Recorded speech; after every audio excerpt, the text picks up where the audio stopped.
남편이 세상을 떠난 뒤 나는 딸에게 의지했어요. 엄마, 제가 다 챙길게요. 그 말이 그렇게 따뜻할 수가 없었죠. 그런데 어느 날 옆집 순자가 그러더군요. 화순 씨, 그 진명이 바뀐 거 알고 있어요? 그때 알았어요. 보호라는 말이 때로는 감옥이 될 수도 있다는 걸. 나는 이제 싸울 거예요. 내 이름, 내 삶, 내 결정권을 되찾기 위해. 누가 뭐라 해도 내 이름은 이화순이에요. 안녕하세요. 달빛 시니어입니다. 좋아요와 구독은 영상 제작에 큰 힘이 됩니다. 감사합니다. 곧이어 그녀의 이야기가 시작됩니다.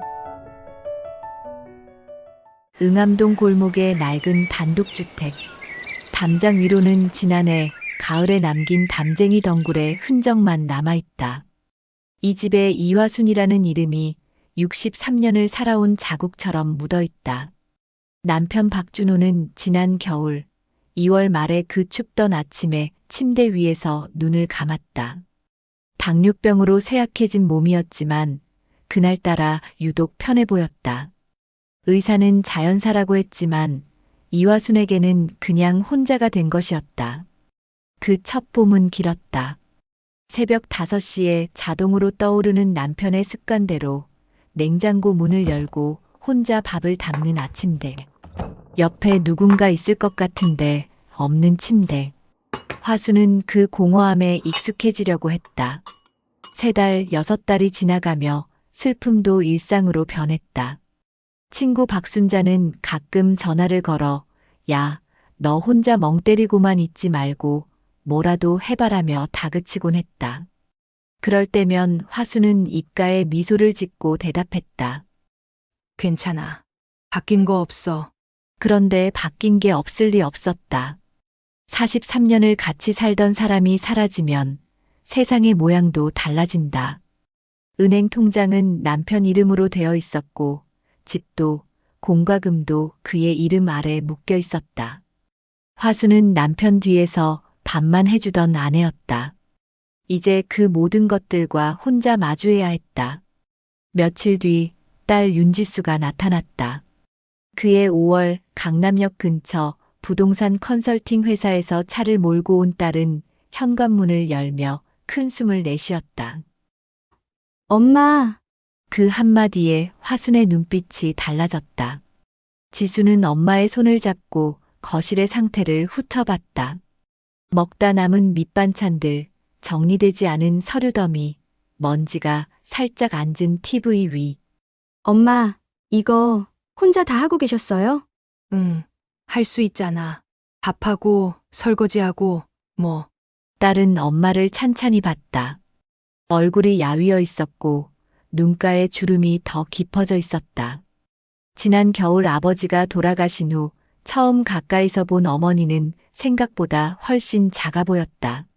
엄마, 이제 제가 다 챙길게요. 그 말은 따뜻했다. 그저 따뜻했다. 그 이후 며칠간 지수는 응암동 집에 머물렀다. 손에는 공책을 들고 다니며 은행 계좌는 이렇게, 공과금, 자동이체는 저렇게, 등기부등본은 여기서 하나하나 설명해 주었다. 화수는 딸의 옆에 앉아 고개를 끄덕였다. 지수의 음성이 실무적이고 깔끔했다. 부동산 일을 하는 딸답게 모든 걸 체계적으로 정리했다. 기재 엄마는 그냥 편하게 계세요. 이런 복잡한 건 제 몫이에요. 화수는 고마움을 느껴야 한다고 생각했다. 그리고 실제로 고마웠다. 딸이 이렇게까지 챙겨준다는 것이. 며칠 뒤 지수는 통장을 들고 있었다. 엄마, 이건 제 명의로 만들어 두면 세금 처리도 쉽고 혹시 모를 일에도 대비할 수 있어요. 요즘은 이렇게 하는 게 일반적이에요.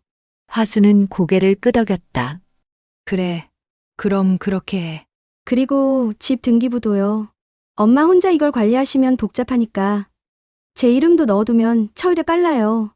등기부? 네, 그냥 실질적인 것 중에는 변화 없고 서류상으로만 그렇게 해둔 거예요. 화수는 다시 고개를 끄덕였다. 딸의 말이 맞는 것 같았다. 요즘 세상은 복잡했으니까. 그렇게 서명했다. 그 일 이후 주말마다 지수가 방문하는 날들이 반복되었다. 딸은 항상 웃으면서 들어왔고 화순을 안아주며 엄마 한 주는 어떠셨어요? 라고 물었다. 따뜻한 말들이었다. 하지만 그 따뜻함 속에는 다른 것들이 뭔가 섞여 있었다. 엄마, 요새 옆집 분이랑 많이 말씀하세요? 응. 박순자 말이지? 가끔. 그게요. 요즘 재개발 소문도 많고 그런 얘기들은 정신을 안 좋게 하거든요. 그냥 이웃이랑 그런 얘기는 피하시는 게 좋을 것 같아요. 근데 순자 이야긴데. 네, 엄마를 생각해서 말씀드린 거예요. 화수는 한숨을 쉬었다. 딸의 말도 맞는 것 같았다. 나이 들어가면서 부자연스러운 소문들은 심을 부술 수 있으니까. 그렇게 이웃과의 통화가 줄어들었다. 여름 한낮 화순이 시장을 가려고 문을 열었을 때다. 엄마, 어디 가세요? 응. 시장에. 뭐 빠지신 게 있으세요? 제가 시켜드릴게요. 요즘 시장장을 보시는 건 너무 수고로우실 것 같아서요. 화수는 잠시 머뭇거렸다. 다시 문을 닫았다. 그럼 고등어 한 두름이랑 상추, 오이 좀. 네, 알겠습니다. 내일 사올게요. 내일이라는 말은 정중했다. 거의 업무 보고처럼 들렸다. 가을이 오고 있었다.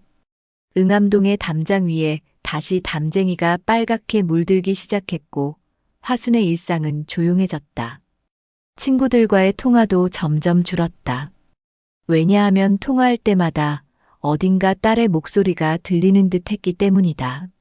엄마, 편히 계세요. 다 제가 해드릴게요. 마치 세상의 모든 것이 화순이 결정할 수 있는 것이 점점 사라지는 것처럼 느껴졌다. 그래서 그날 옆집 박순자가 울타리 너머로 한 말이 화순의 가슴을 철렁하게 만들었다. 화순 씨, 그 진명에 바뀐 거 알고 계세요? 순간 응암동의 가을 바람이 멈춘 것 같았다. 그 밤 화순은 서류함을 열었다. 손가락이 떨렸다. 노란 봉투 속에 등기부등본, 은행 통장 사본, 그 모든 것 위에 적힌 윤지수라는 이름. 보호라고 믿었던 것이 혹시 다른 것은 아닐까? 내 이름이 무엇인지 누군가에게 기억되고 싶은 심정으로 화수는 밤샘을 택했다. 그날 밤 11시 23분. 화수는 침대에서 일어났다. 옛날에는 남편이 고난 숨소리를 내며 자고 있을 시간이었다. 이제는 아무도 그 자리를 차지하지 않았다. 화수는 슬리퍼를 신고 거실의 낡은 책장으로 향했다. 그 안에는 몇십 년의 서류들이 고이 모여 있었다. 보험증서, 공과금 납부 영수증, 그리고 황색으로 변한 봉투들. 손가락이 떨렸다. 자신도 모르게. 명의가 바뀌었다니. 화수는 중얼거렸다. 옆집 박순자의 말이 자꾸 떠올랐다. 그 여자는 이 동네에서 40년을 살았고 동사무소 아르바이트를 했었다. 일과 소문에 밝은 사람이었다. 봉투를 뜯었다. 2024년 3월 15일자 등기부등본. 손글씨로 메모해둔 흔적도 있었다. 재산세 계산용이라고. 그것은 지수의 필체였다. 화수는 그 문서를 천천히 읽어나갔다.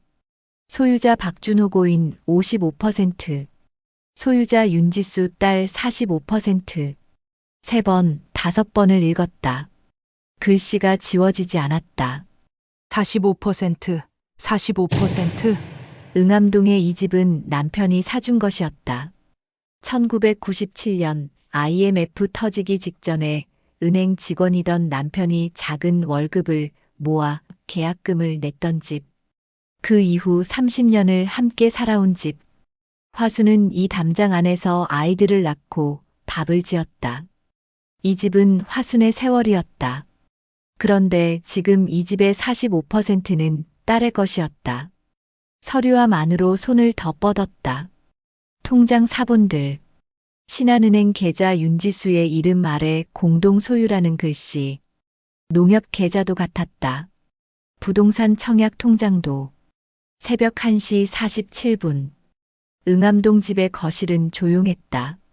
거기 있는 것은 화순과 수십 장의 문서들 뿐이었다. 그리고 모르던 진실. 그 다음 날 오후 화순은 딸을 불렀다.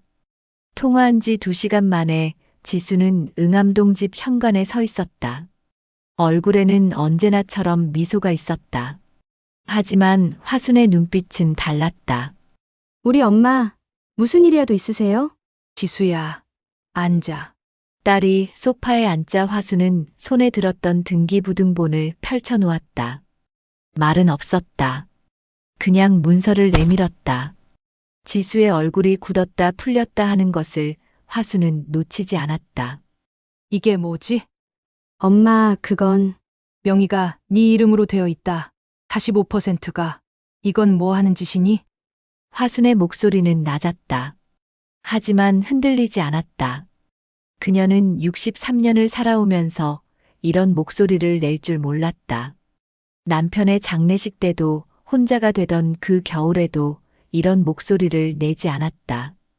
지수는 한숨을 쉬었다. 그리고 설명하기 시작했다. 엄마, 이건 제가 엄마를 생각해서 한 거예요. 진짜로 생각해서 내 명의를 몰래 바꾼 게 몰래가 아니고 엄마, 요즘 상속세 정말 많잖아요. 제가 다 알아봤는데 명의를 미리 이렇게 나누어 두면 나중에 세금을 절약할 수 있어요. 엄마 유산이 보호되는 거고. 유산. 나는 아직 살아있는데 순간 대화가 끊겼다. 거실의 벽시계가 똑딱대는 소리만 들렸다. 엄마, 그게 아니고 그럼 뭐야? 내가 문서에 서명할 때 뭐라고 했어? 두상으로만 변화 없다고? 처리가 빨라진다고? 그게 명예 이전인데 지수의 얼굴이 창백해졌다. 그녀는 부동산 일을 하면서 이런 상황을 수백 번 봐왔을 것이다. 하지만 이건 자기 어머니와의 상황이었다. 엄마, 제 의도는 의도, 내 돈, 내 집, 내 통장의 45%가 너 이름이 되었다고. 나한테 물어본 적 없잖아. 정확하게 뭐 하는 건지도 안 말해주고. 화수는 일어섰다. 그리고 딸을 바라봤다. 너는 내 딸이고 나는 너를 믿었어. 남편이 죽고 혼자가 되었을 때 너한테 기댔어. 그런데 넌 내 이름을 빼앗은 거야. 내 것들을 너 것으로 만든 거고. 엄마, 그렇게까지 생각하지 마세요. 다 법적으로 문제 없어요. 저도 절세 목적으로 한 거. 절세. 딸이 이 엄마의 재산을 절세한다고? 화순의 눈에 눈물이 맺혔다. 하지만 흘리지 않았다. 지수야, 너 아빠가 돌아가셨을 때 내가 뭐라고 했니? 모르겠어요. 내가 말했어. 우리 지수는 잘 되어야 한다고. 넌 부동산 회사 대리까지 하고 강남에도 살고 성공했잖아. 그런데 넌 엄마가 가진 것까지 필요했어? 거실은 다시 침묵했다. 다음 날 화수는 거울을 들었다. 얼굴이 한밤 사이 10살은 더 늙어 보였다. 눈 아래 주름이 깊어졌고 입가의 선도 흐트러져 있었다. 그녀는 가방을 챙겼다.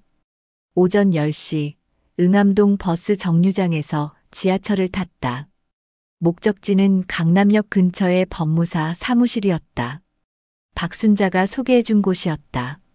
그 여자는 이런 일을 겪어본 사람이 많다고 했다. 요즘 자식들 중에 부모님 재산 반쯤 자기 것으로 만드는 사람들 많아. 그럼 나중에 진짜 큰일 나. 법무사 이준호는 화순의 서류를 받아들고 천천히 읽어나갔다. 이건 좀 뭐가 좀인가요? 명의 변경 이유가 절세라고 명시되어 있는데 이건 조금 복잡한 법적 문제가 될 수 있어요. 특히 증여세 관련해서 딸분이 의도는 좋으셨겠지만 절차를 제대로 하지 않으신 것 같고 화수는 고개를 끄덕였다. 이미 알고 있는 내용이었다. 복원할 수 있나요? 내 명의로 돌릴 수 있나요? 네, 가능합니다. 명의 변경 등기를 다시 진행하면 되거든요.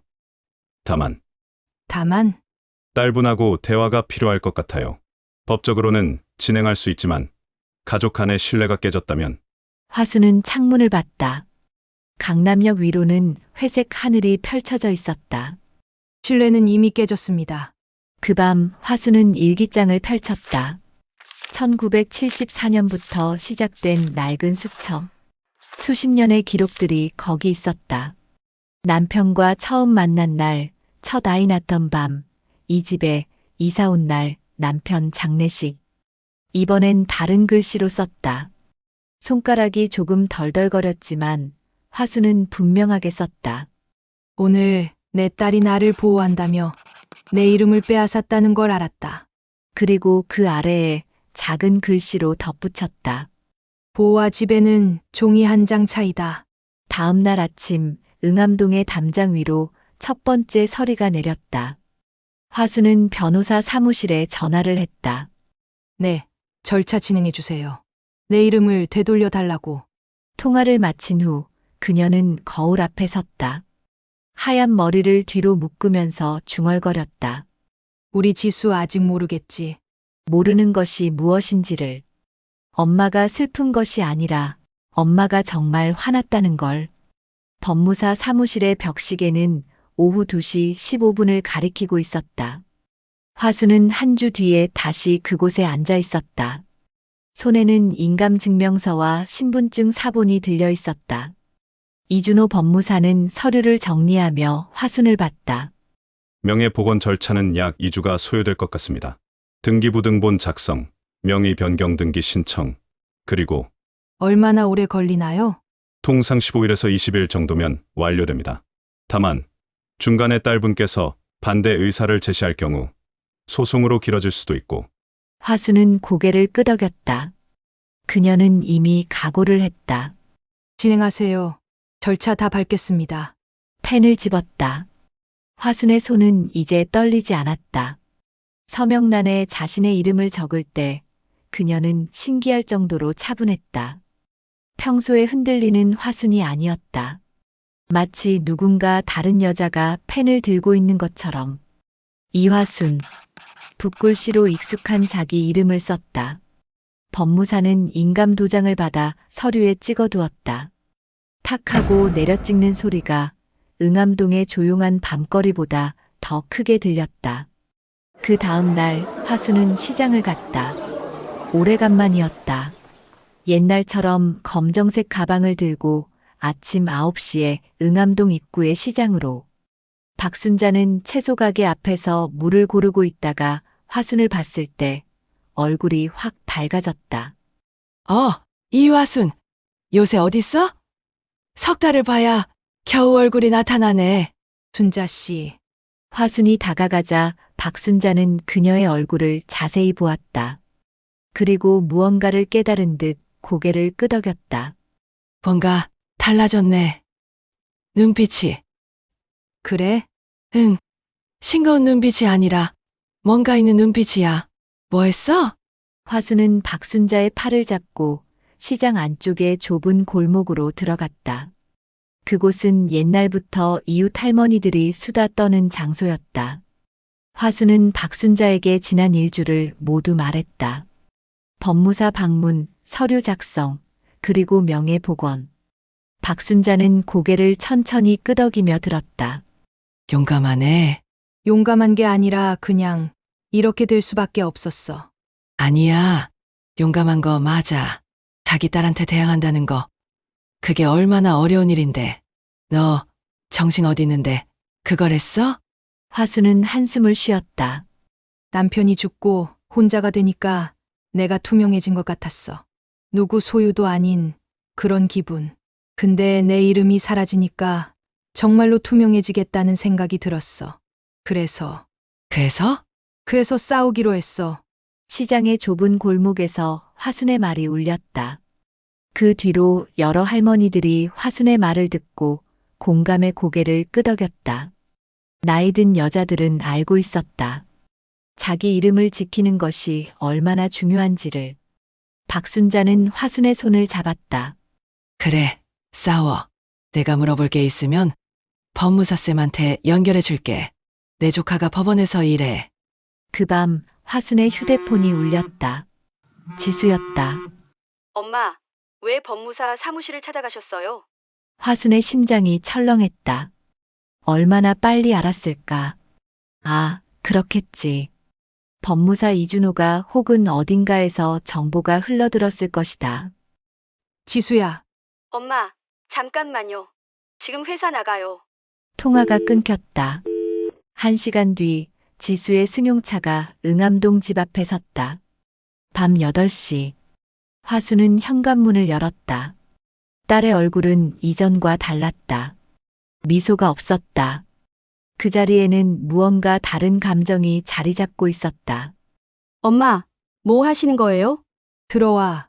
법무사 찾아가신 거 명예 돌려받으려고 그러시는 거죠?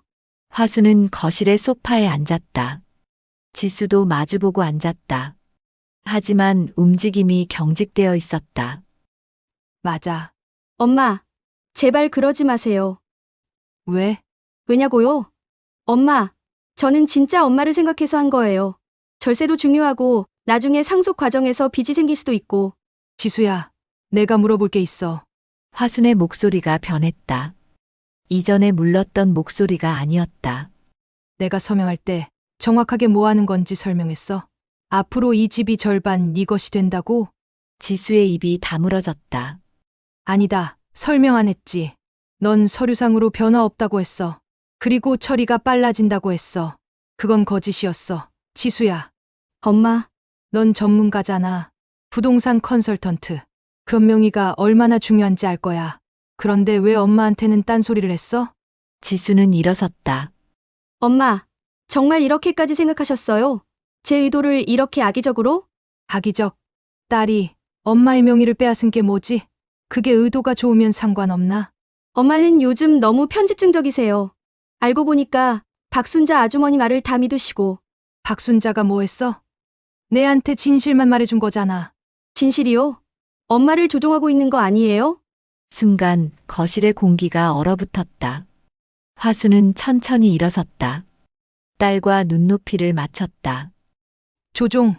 네, 엄마는 혼자가 되니까 누군가의 말에 쉽게 흔들리세요. 그래서 뭐? 그래서 저는 엄마가 판단 능력 없다고 생각했어요. 그게 제 죄예요. 하지만 법적으로는 아무 문제 없습니다. 엄마가 명의 변경에 동의했으니까요. 화순의 눈빛이 차가워졌다. 지수야, 너는 뭘 하려고 그래? 명의를 돌려받겠다는 내 말을 왜 이렇게까지 막아? 지수는 한숨을 쉬었다. 그리고 침실을 향해 걸어갔다. 거기서 무언가를 들고 나왔다. 서류 한 묶음. 엄마, 이거 뭔지 아세요? 화순이 받아들었다. 제목은 이화순 어르신 성년후견 신청서. 이건 제가 법원에 제출한 서류입니다. 엄마가 판단 능력이 없다고 인정받으면 제가 엄마의 모든 것을 관리할 수 있어요. 통장, 재산, 의료, 모든 결정을. 화순의 손이 떨렸다. 지수야, 뭐 하는 짓이야? 엄마가 혼자 뭘 하다가 피해볼까 봐요. 제가 다 챙겨야 해요. 이건 보호가 아니라 감금이야. 감금이 아니라 보호예요, 엄마. 그 밤 화순은 한숨도 자지 못했다. 성년후견 신청서. 그 말이 계속 맴돌았다. 딸이 자신을 심신미약 상태로 만들려고 한다는 뜻이었다. 그리고 그렇게 되면 자신은 더 이상 자신의 것을 결정할 수 없게 된다는 뜻이었다. 새벽 5시 화수는 법무사에게 전화를 했다. 선생님, 상황이 좀 복잡해졌어요. 이틀 뒤 법원 건물 앞에 화순이 서 있었다. 그녀는 지수의 성년후견 신청에 대한 이해 신청서를 제출하기 위해 왔다. 손에는 신분증, 인감도장, 그리고 이준호 법무사가 준 서류들이 있었다. 법원 접수 창구의 직원은 60대 여자였다. 화순과 거의 같은 나이. 어머니 성년후견 이해 신청이시네요. 네. 많으세요. 요즘 이런 경우 직원은 서류를 받아 스탬프를 찍었다. 탁 하는 소리가 났다. 처리 완료.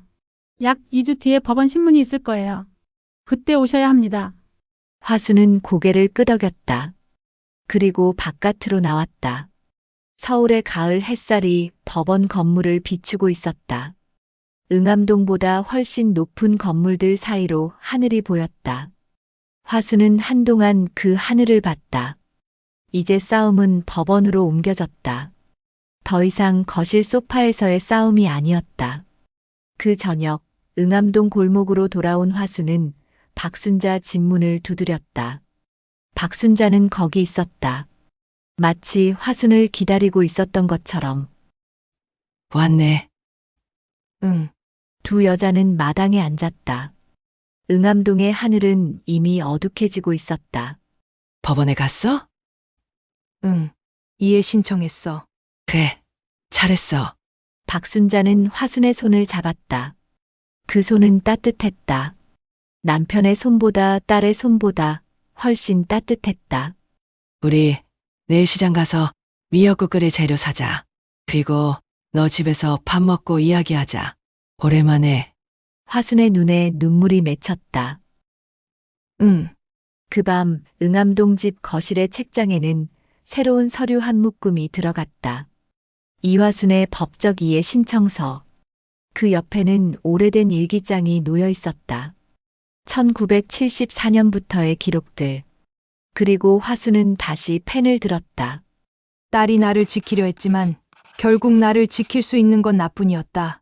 법원에서 만날 그날 나는 내 이름을 증명해야 한다. 이화순이라는 이름으로, 내 삶으로. 그 밤 응암동의 첫눈이 조용히 내리기 시작했다. 2024년 11월 8일 서울가정법원 429호 신문실. 오전 10시 정각 화순은 문을 열고 들어섰다. 손에는 이준호 법무사가 준 서류 꾸러미가 있었다. 신문가는 50대 중반의 판사였다. 안경 너머로 따뜻한 눈빛이 보였다. 이화순 어르신이신가요? 네. 화순의 목소리는 차분했다. 밤새 거울 앞에서 몇십 번을 연습했지만 지금 이 순간에는 그 모든 것이 필요 없었다. 진실만 남아 있었다. 딸분의 성년후견 신청에 대해 이의를 제기하셨습니다. 혹시 변호사를 대리인으로 두지 않으셨네요? 네. 이분이 제 법무사입니다. 이준호가 인사를 했다. 판사는 고개를 끄덕이고 파일을 열었다. 그럼 먼저 진술해 주시겠어요? 화순은 한숨을 쉬었다. 그리고 천천히 말하기 시작했다. 제 딸이 좋은 의도였다고 생각합니다. 하지만 절차가 잘못되었습니다. 법정에 화순의 목소리가 울렸다. 그녀는 남편의 사망 이후 자신이 느꼈던 고독감을 설명했다. 딸이 나타났을 때의 안도감도. 하지만 그 안도감이 어느 순간부터 통제로 변했다는 것도. 제가 시장을 가려고 하면 제가 사서 드릴게요라고 했습니다. 친구와 전화를 하려고 하면 재개발 소문은 위험하니까라고 말렸습니다. 그리고 제 모르게 제 명의를 변경했습니다. 판사가 메모를 했다. 명의 변경에 동의하셨다는 게 전적으로 이해하지 못한 상태에서의 동의였다는 뜻입니까? 네. 판사님, 제가 서명할 때 딸은 서류상으로만 변화 없다고 했습니다. 하지만 등기부등본에는 제 명의의 45%가 사라졌습니다. 그렇군요. 그렇다면 지금 현재 판단 능력이 있으신 겁니까? 화순은 판사를 똑바로 봤다. 네. 제 판단으로 법무사를 찾아갔고 법원에 이의를 신청했습니다. 이게 판단 능력이 없는 사람이 할 수 있는 일일까요? 판사는 반웃음을 지었다. 그 뒤 법정의 문이 다시 열렸다. 지수가 들어왔다. 그녀 옆에는 변호사가 있었다. 비용이 꽤 들었을 것 같은 변호사였다. 윤지수 씨, 어머님의 성년후견 신청을 하신 이유가 뭡니까? 변호사가 대신 입을 열었다. 판사님, 의뢰인의 어머니는 심신미약 상태에 있습니다. 특히 이웃 주민의 부추김으로 인해 판단 능력이 현저히 저하되었으며 재산 관리 능력도 상실했습니다. 그런 증거가 있나요? 의뢰인이 어머니를 위해 재산을 보호하려고 한 조치를 악의적으로 해석하고 있습니다. 화수는 여기서 자신을 억제할 수 없었다. 하기적. 법관님, 저는 제 딸이 좋다고 생각했습니다. 처음에는요. 하지만 딸이 법원에 제 성년후견 신청을 한 순간 모든 게 명확해졌습니다. 이건 보호가 아니라 지배입니다. 판사가 화순을 바라봤다. 계속하세요. 판사님, 제 딸은 강남에서 부동산 컨설턴트로 성공했습니다. 똑똑한 딸이에요. 그런데 그 똑똑함이 이용되었습니다. 제 재산을 자기 명의로 만들기 위해. 지수가 일어섰다. 엄마, 제 의도를 왜 이렇게... 지수야. 화순의 목소리가 법정을 가득 채웠다. 그 목소리에는 분노도 슬픔도 모성도 섞여 있었다. 엄마가 뭐라고 했니? 우리 지수는 성공해야 한다고? 너는 성공했어. 충분히 성공했어. 그런데 왜 엄마의 것까지 필요했어? 엄마가 가진 게 그렇게 탐이 났어? 엄마, 넌 내 명의를 몰래 바꿨어. 그 다음엔 나를 미쳤다고 하려고 했어. 청년후견 신청서를 쓰면서. 넌 알겠지? 그게 되면 엄마는 뭐도 못해. 통장도 못 열고, 서명도 못하고, 아무것도. 지수의 얼굴이 창백해졌다. 이제는 안 돼. 내가 명의를 찾아가야 해. 내가 법원을 가야 해. 딸한테 당한 일을 바로잡으려고. 판사는 한동안 침묵했다. 거기서 무엇인가 중요한 것이 흔들리고 있었다. 법적 문제만이 아니었다. 어머니와 딸의 신뢰가 모녀 관계라는 것 자체가 무너지고 있었다. 윤지수 씨, 어머니를 진정으로 생각했다면 명의 변경을 할 때 충분한 설명을 했어야 하지 않겠습니까? 네, 하지만 그리고 성년후견 신청서를 쓸 때도 어머니와 대화를 통해 합의를 구했어야 합니다. 법원에 일방적으로 신청하는 것은 어머니를 믿지 않는다는 신호입니다. 지수는 답할 말이 없었다. 판사가 화순을 봤다. 어르신, 현재 어떤 심신의 상태입니까? 우울감은 있습니까? 네. 딸이 내 것을 빼앗았다고 알았을 때는 정말 절망했습니다. 하지만 지금은 아닙니다. 지금은 싸워야 한다고 생각합니다. 판단 능력은? 제가 여기 와서 진술하고 있지 않습니까? 이게 답인 것 같습니다. 판사는 고개를 끄덕였다. 그리고 결정을 말했다. 윤지수 씨의 성년후견 신청은 기각합니다. 이화순 어르신은 충분한 판단 능력과 자기결정권을 가지고 계십니다. 그 말이 울리자 법정은 침묵했다. 다만 어르신과 딸분 모두에게 조정을 권고합니다. 명의 변경 문제는 민사소송으로 넘어가게 될 것이고 가족관계의 회복을 위해서는 전문 상담이 필요할 것 같습니다. 법정을 나온 화수는 계단을 내려갔다. 이준호 법무사가 옆에 있었다. 이제 명예 복원은 진행하겠습니다. 그리고 절세 명목으로 받은 명의 변경에 대한 부당이득금 청구도 준비하겠습니다. 화수는 그의 말을 들었지만 그것이 중요하지 않았다. 계단 아래에서 기다리고 있었다. 박순자였다. 봤어? 결과가 어때? 이겼어. 뭐? 진짜? 응. 판사가 명예 복원하라고. 박순자는 화순을 안아주고 싶었지만 공개적인 법원 건물이었다. 그 대신 화순의 손을 잡았다. 잘했어. 정말 잘했어. 이후 사흘. 응암동 집의 거실에 초대장 한 장이 놓여 있었다. 서울가정법원 조정부 상담 일정 안내. 화수는 그것을 들었다 놨다를 반복했다. 지수를 만날지 말지를 놓고 고민했다. 밤 10시 휴대폰이 울렸다. 지수였다. 엄마, 응? 죄송해요. 목소리가 떨렸다. 화수는 아무 말도 하지 않고 들었다. 제가 엄마를 왜 이렇게까지? 지수야. 예, 법원 상담에 갈래? 침묵이 있었다. 예, 가겠습니다. 일주일 뒤 서울가정법원 4층 상담실. 상담사는 50대 여자였다. 이화순과 비슷한 또래의 여자. 그녀는 화순과 지수를 맞이했다. 두 분이 하실 이야기가 많을 것 같네요. 화순이 먼저 입을 열었다. 내 딸이 내 것을 빼앗았어. 영희를. 그런데 그게 끝이 아니라 나를 심신미약으로 만들려고 했어. 지수는 고개를 떨어뜨렸다. 그런데요, 상담사가 말했다. 그런데요. 상담사가 말했다. 어르신 지금 느끼시는 감정이 뭔가요? 화수는 한참을 생각했다. 분노. 그리고 슬픔. 내 딸이 날 모르는 사람처럼 대했잖아. 그런 게 슬픈 거야. 상담사는 지수를 봤다. 그리고 윤지수 씨는? 지수는 눈물을 흘리고 있었다. 저는 엄마가 혼자일까봐 무서웠어요. 아빠 돌아가시고 혼자가 된 엄마가 누군가에게 닿을까봐. 그래서 제가 모든 걸 지배하려고 한 것 같아요. 상담사가 고개를 끄덕였다. 그럼 어머니의 입장에서 생각해 본 적 있나요? 없었어요. 제 관점에서만 본 거였어요. 엄마를 보호한다고 생각했지만 실은 엄마의 삶을 빼앗은 거네요. 화수는 딸을 봤다.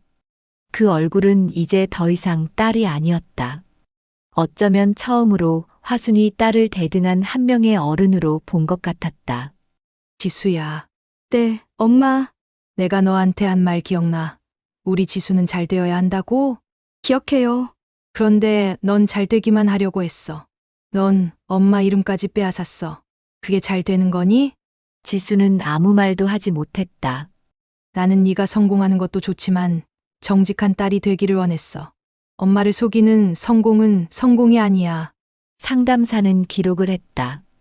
이 두 사람 사이에는 매우 복잡한 것들이 얽혀 있었다.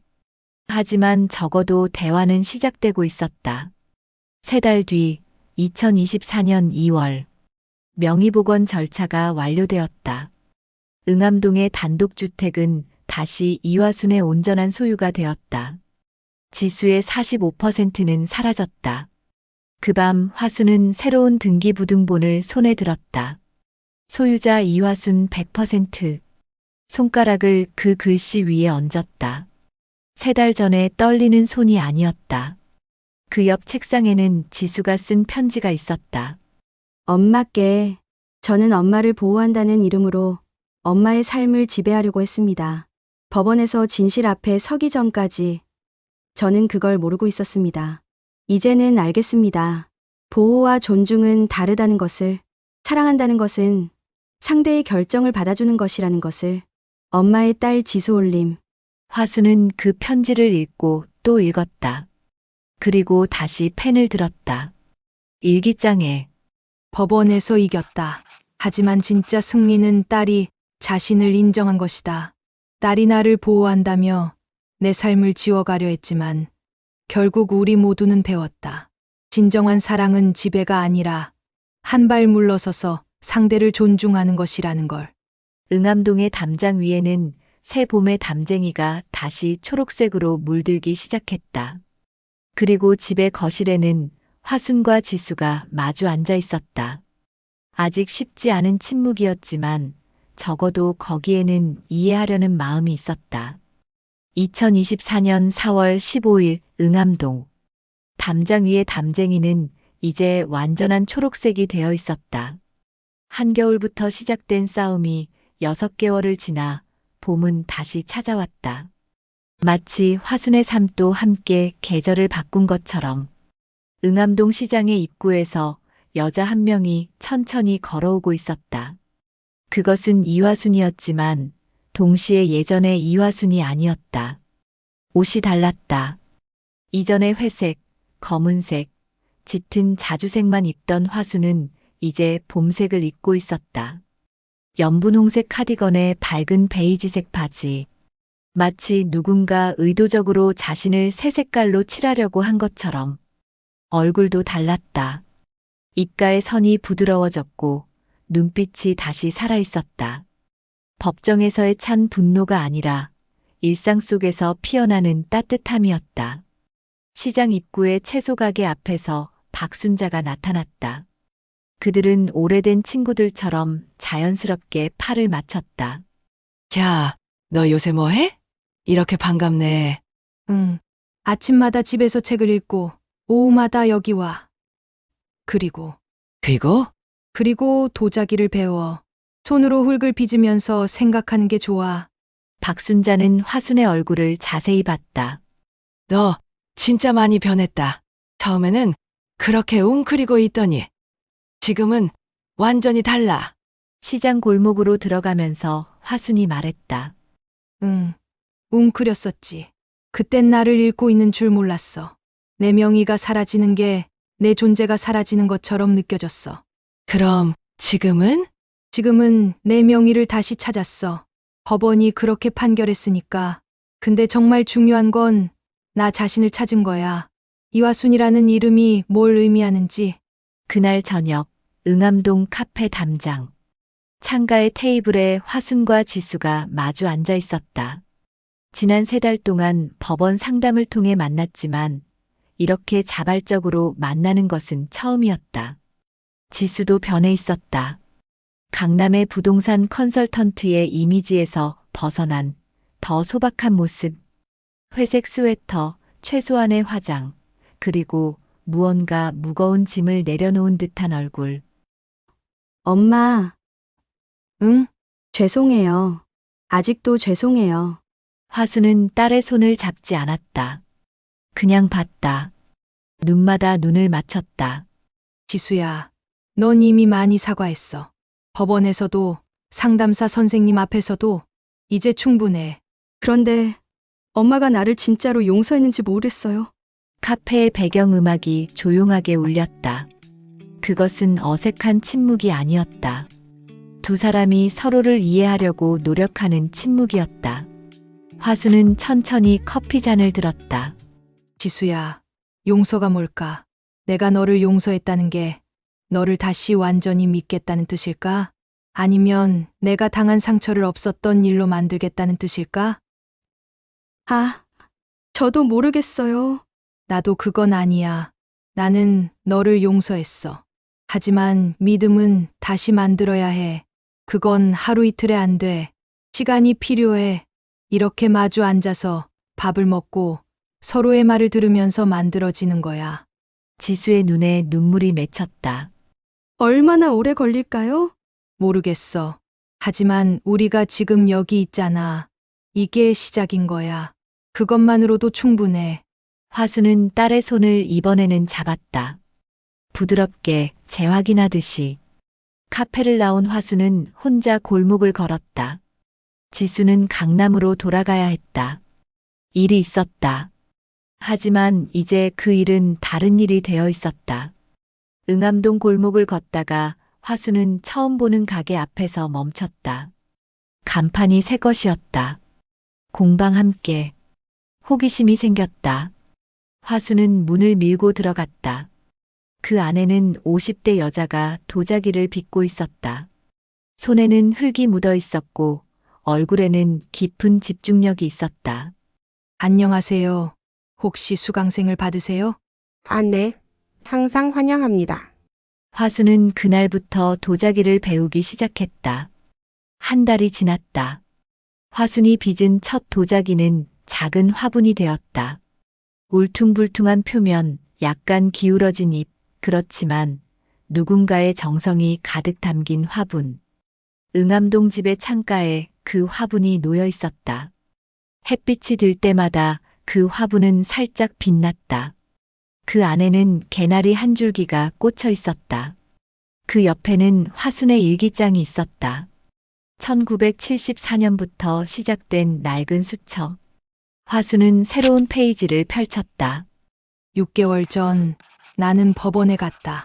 내 딸에게 당한 일을 바로잡기 위해 법정에서 이기면 모든 게 끝난다고 생각했다. 하지만 그건 끝이 아니라 시작이었다. 보우라는 이름으로 내 삶을 지우려던 딸도, 그 딸을 용서하려던 나도 모두 함께 변하고 있다. 5월 응암동 단독주택의 거실. 지수가 다시 찾아왔다. 이번에는 혼자였다. 배우자도 없이 신분증 하나 들고 딸로서. 엄마, 저 회사 그만뒀어요. 화순이 놀라서 커피잔을 내려놨다. 왜? 그렇게 성공한 회사인데? 네, 그런데 그 성공이 뭐였어요? 엄마 명의를 빼앗아서 얻은 돈이에요. 엄마를 무시하면서 만들어진 경력이에요. 그건 진정한 성공이 아니었어요. 화수는 딸을 봤다. 뭔가 단단하면서도 부드러운 것이 지수의 눈빛에 있었다. 그럼 지금부터 뭐 할 거니? 생각해봤어요. 엄마가 당한 거 생각하면서 부동산 때문에 피해보는 어르신들이 많잖아요. 저도 그런 분들을 도와주고 싶어요. 정직하게. 화수는 아무 말도 하지 않고 딸을 안아주었다. 오랜만의 안음이었다. 법정이 아닌, 상담실이 아닌 응암동 집의 거실에서. 잘했어. 우리 지수. 그 밤 화순과 지수는 함께 밥을 먹었다. 화순이 준비한 밥은 간단했다. 된장국, 계란말이, 나물. 하지만 그 음식들은 모두 남편이 좋아하던 것들이었다. 지수가 밥을 한 숟가락 떠먹고 멈췄다. 엄마, 이 맛. 아빠가 좋아하던 맛이네요. 응. 그럼 엄마도 계속 이 맛으로 할 거야. 아빠도, 너도, 우리 모두 밥상 위에 놓인 반찬들 사이로 남편이 죽기 전 쓰던 수저가 보였다. 지수야, 엄마가 한 가지 물어볼 게 있어. 뭐예요, 엄마? 엄마 이름이 뭐야? 지수가 이상한 표정을 지었다. 이화순이에요. 맞아. 이화순. 남편의 아내도 아니고 너의 엄마도 아닌 그냥 이화순이라는 한 명의 여자. 넌 엄마를 그렇게 봐줄 수 있을까? 지수는 천천히 고개를 끄덕였다.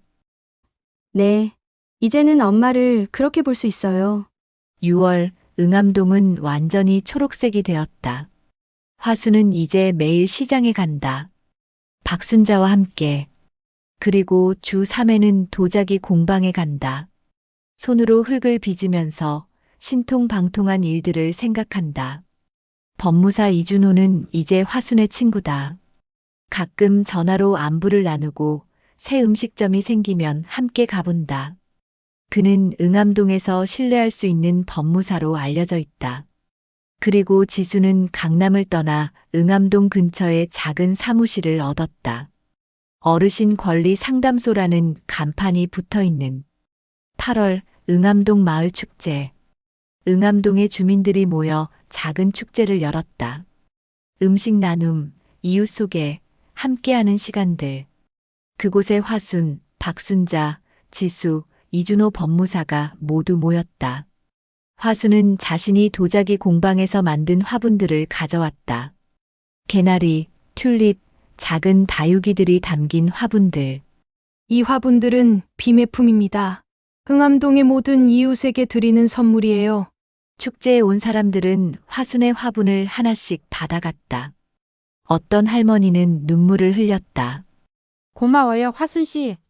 정말 고마워. 박순자가 화순의 옆에 서서 중얼거렸다. 처음엔 이런 날이 올 줄 몰랐어. 넌? 나도 그냥 법원에서 이기면 다 끝날 줄 알았어. 끝난 게 아니야. 시작한 거야. 너도, 지수도, 이 동네도. 그 밤 응암동 집의 거실. 화순은 다시 펜을 들었다. 일기장에 처음에는 싸워야 한다고 생각했다. 딸과의 싸움, 명의를 되찾기 위한 싸움. 하지만 이제는 안다. 싸움이 아니라 대화였다. 침묵 속에서도, 눈빛 속에서도, 밥상 위에서도 보호라는 이름으로 나를 지배하려던 딸과 결국 서로를 이해하게 된 것. 딸은 엄마를 보호하고 싶었고 나는 존중받고 싶었다. 그 사이의 거리를 걸어나가는 것이 우리의 이야기다. 그리고 이제 우리는 함께 걸어가고 있다. 그리고 마지막 문장. 딸이 나를 보호한다며 내 삶을 지워갔다. 하지만 그 과정에서 나는 비로소 내 삶을 찾았다. 진정한 보호는 누군가의 삶을 지배하는 것이 아니라 그 사람이 자신의 이름으로 살아갈 수 있도록 존중해 주는 것이다. 내 이름은 이화순이다. 그것만으로도 충분하다. 응암동의 밤하늘은 별이 많았다. 집안의 불이 하나씩 꺼지고 있었고 담장 위의 담쟁이는 밤바람에 살랑거렸다. 그 담장 안의 단독주택에서 한 여자가 창을 통해 밤하늘을 봤다. 아직도 많은 것이 남아있을 것이다. 모녀 관계도 완벽하지 않을 것이고 지수가 모든 것을 바꿀 수는 없을 것이다. 하지만 적어도 지금 이 순간에는 이화순이라는 이름으로 자신의 삶으로 그리고 누군가와 함께 그것으로 충분했다.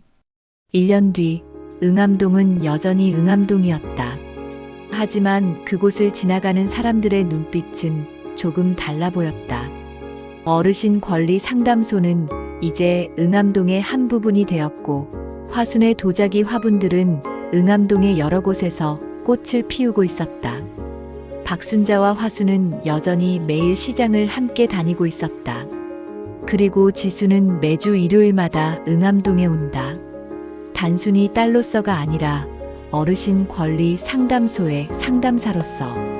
그리고 무엇보다 중요한 건 엄마를 존중하는 한 명의 어른으로서.